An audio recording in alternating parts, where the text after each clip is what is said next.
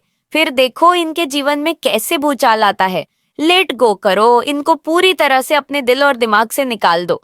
फिर देखो इनकी लाइफ में कैसे भूचाल आता है। तो आपको यहाँ पर कहा जा रहा है कि आपको सद्भाव को चुनना है, आपको अपने आप को सबसे पहले रखना है, फर्स्ट प्रायोरिटी खुद को प्यार देना है, और ऐसे फालतू लोगों पर ध्यान देकर अपनी एनर्जी वेस्ट नहीं करनी है। आपको ऐसे लोगों को माफ करके अपनी लाइफ में आगे बढ़ना है। तो ये स्ट्रांग मैसेज यहाँ पर आ रहा है, इनके बारे में सोचना भी आपको नहीं है, ये उस लायक नहीं है। देखते हैं माँ काली आपको और क्या मैसेज देना चाहती है। क्या आपके लिए मैसेज आ रहे हैं? इतना ज्यादा आपको टॉर्चर किया गया है गाइस, इतना ज्यादा आपको मतलब घुटन महसूस कराया गया, इतना ज्यादा आप लोग तड़पे हो, इतना ज्यादा आप मेल है फीमेल, इतना ज्यादा रोए हो अपनी लाइफ, वो भी अकेले अंधेरे कमरों में, किसी को बता भी नहीं सकते। बताएं तो किसको बताएं अपना दुख? हर कोई मजाक बनाता है, हर कोई हमारी हंसी उड़ाता है, किसको बताएं? ठीक है, तो इस टाइप की एनर्जी बहुत ज्यादा मैं देख रही हूँ, और सपोर्ट में अपना कहने का कोई नहीं था, सब बस मतलबी उस टाइम पर मतलबी लोग ही आपको मिल रहे थे, या हो सकता है फाइनेंशियली इतना ज्यादा इश्यू हुआ था, इतनी ज्यादा प्रॉब्लम आपने फेस किया कि कोई हेल्प करने के लिए वहां पर नहीं खड़ा था, सब ने अपने हाथ खड़े कर दिए, यहाँ तक कि अपनी फैमिली ने अपने हाथ खड़े कर दिए। सबने आपको, मेरे को अभी रोना आ रहा है, सॉरी, सबने एक टाइम पर आपको अकेला छोड़ दिया।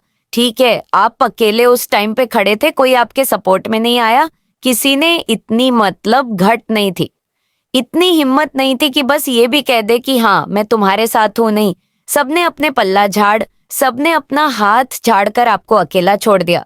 उस परिस्थिति में यहाँ पर ये चीज मैं फील कर पा रही हूँ, मुझे यहाँ पर बहुत दुखी हो रहा है, जिनकी भी एनर्जी यहाँ पर मैं फील कर रही हूँ।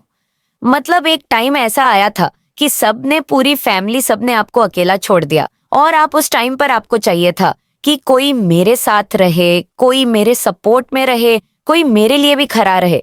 मुझे बहुत तकलीफ हो रही है, मुझे घुटन महसूस हो रही है, मुझे दर्द हो रहा है, मुझे चाहिए अपनी फैमिली का सपोर्ट चाहिए, अपने हस्बैंड का, वाइफ, दोस्तों का सपोर्ट चाहिए, अपनों का सपोर्ट चाहिए। मैं गलत नहीं हूं, मैं सही हूं, मुझे भी साथ की जरूरत है, मेरा पॉइंट ऑफ क्यों भी सुने, मेरी बात भी सुने, मेरा पॉइंट भी सुने। ठीक है, ऐसी सिचुएशन, ऐसी परिस्थिति आपकी लाइफ में एक टाइम पर बनी थी, और उस टाइम पर आपने ना किसी को भी अपना सहारा ना मानकर परम पिता परमेश्वर के पास, जो आपके ईश्वर है, जो आपके आराध्य है, जो आपके ईंट है, उनके पास जाकर अपनी सारी बातें आपने बताई, और वहां जाकर आप रो दिया, बहुत ज्यादा भावुक हो गए। ठीक है, आपकी आंखों में जो आंसू की धार है ना, वो रुकी नहीं पाई, और जब जब आप मतलब मंदिर जाते थे, अपने आराध्य को देखते थे, अपने ईश्वर को देखते थे ना, तो आपके आंखों के जो आंसू है वो रुक ही नहीं पाते थे। मतलब पूजा पाठ करते समय, आरती करते समय, ध्यान करते समय आपकी आंखों में जो आंसू है ना, वो रुकते नहीं थे। और जब जब अपने ईश्वर को देखते थे, अपने आराध्य को देखते थे, क्नॉइस, तब तब आपको मतलब रोना आता था कि आपके सिवा अभी मेरे साथ कोई नहीं है, मैं अकेला हूँ या अकेली हूँ, मुझे आपकी जरूरत है, मेरे साथ ऐसा हुआ है। और वो उस टाइम पर जो आप रोए हो ना, आपकी आंखों में जो एक बूंद आंसू ही क्यों ना आया हो, एक बूंद आंसू, वो जो आहा आपकी निकली है ना, वो जो रोना आप रोए हो, जो दर्द आपने उस टाइम पे अपने ईश्वर को बहुत सारी बातें जो बताई हैं, या ऐसा भी हो सकता है बहुत सारी बातें आपके आप बता ही ना पाए हो। ठीक है, आपके मन से, मतलब आपके मन में बहुत सारी बातें होंगी, लेकिन उस टाइम पे आप बस रो दिए, आपके आंखों में आंसू आ गए, वो आंसू झलक गए। ठीक है, और आपने बस हाथ दोनों को बांध के, अपने दोनों मुट्ठी को बांध कर बस वहीं पर ऐसे करके खड़े हो गए या बैठ गए, और बोला अब मैं हार चुका हूं या हार चुकी हूं, मेरे अपने ही मेरे विरुद्ध खड़े हो चुके हैं, मेरे सपोर्ट में कोई नहीं, और मेरी ये परिस्थिति है, ये सिचुएशन बन चुकी है कि सब मेरे अगेंस्ट ही है।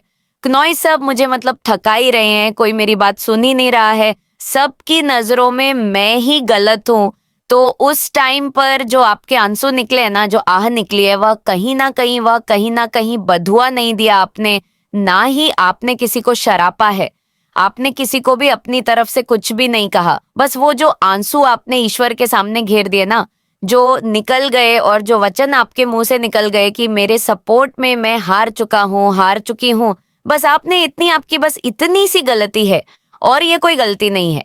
ये अपने माँ बाप के पास जाकर सब बोलते हैं।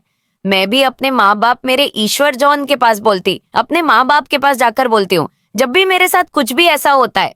तो वो आंसू जो आपने झलका दिए, वो आंसू जो निकले हैं ना आपके, वो जो आह कोई नहीं है मेरे साथ, सॉरी गाइस, मेरे साथ कोई नहीं है। वो उन्हें बहुत ज्यादा उन लोगों को बर्बादी की ओर लेकर आ गई है, बर्बाद करने पर लग गई है, जो अब उन्हें बख्शी नहीं जाएगी, वो बख्शे नहीं जाएंगे। गाइस, जिन्होंने भी आपकी लाइफ को बदतर बनाने के लिए बहुत ज्यादा प्रयास किया, बहुत ज्यादा प्लानिंग प्लॉटिंग करी, बहुत आपके अगेंस्ट बीचिंग करी, चुगलियां छपाती करी, बहुत सारी चीजें करी, बहुत सारी एक्टिविटीज करी, जो भी चीजें करी, जो भी रिचुअल करी, जो भी स्पिरिचुअल मतलब अगेंस्ट कुछ ऐसी चीजें करी गई है ना आपके अगेंस्ट, और आपको मतलब परेशान करने के लिए जो उन्होंने साजिश बनाई, कुछ भी ऐसी चीजें या प्लानिंग प्लॉटिंग करी या दुष्ट पाना करी या छल कपट किया, बहुत ज्यादा दिखावा किया, बहुत ज्यादा, या बस ये दिखाया कि मैं आपके सपोर्ट में हूं और वो आपके सपोर्ट में नहीं खड़े थे। बस दिखावा के चक्कर में बहुत सारे ऐसे लोग आपके सामने जो खड़े थे, जो बस बहाना बना रहे थे, जो बस खड़े जानबूझकर थे कि हाँ हूं तुम्हारे साथ, लेकिन खड़े नहीं थे। इसी तरह के उन्होंने प्लानिंग प्लॉटिंग करी, कुछ भी ऐसी गलत चीजें करी, जो भी धोखाधार, यहाँ पर जो भी चीटिंग आपके साथ करी गई है ना, और जिसके वजह से आपकी लाइफ बदतर बनी है, वो बख्शे नहीं चाहेंगे, उनको बख्शा नहीं जाएगा, उनको भी वैसे ही तड़पा तड़पा के मारा जाएगा।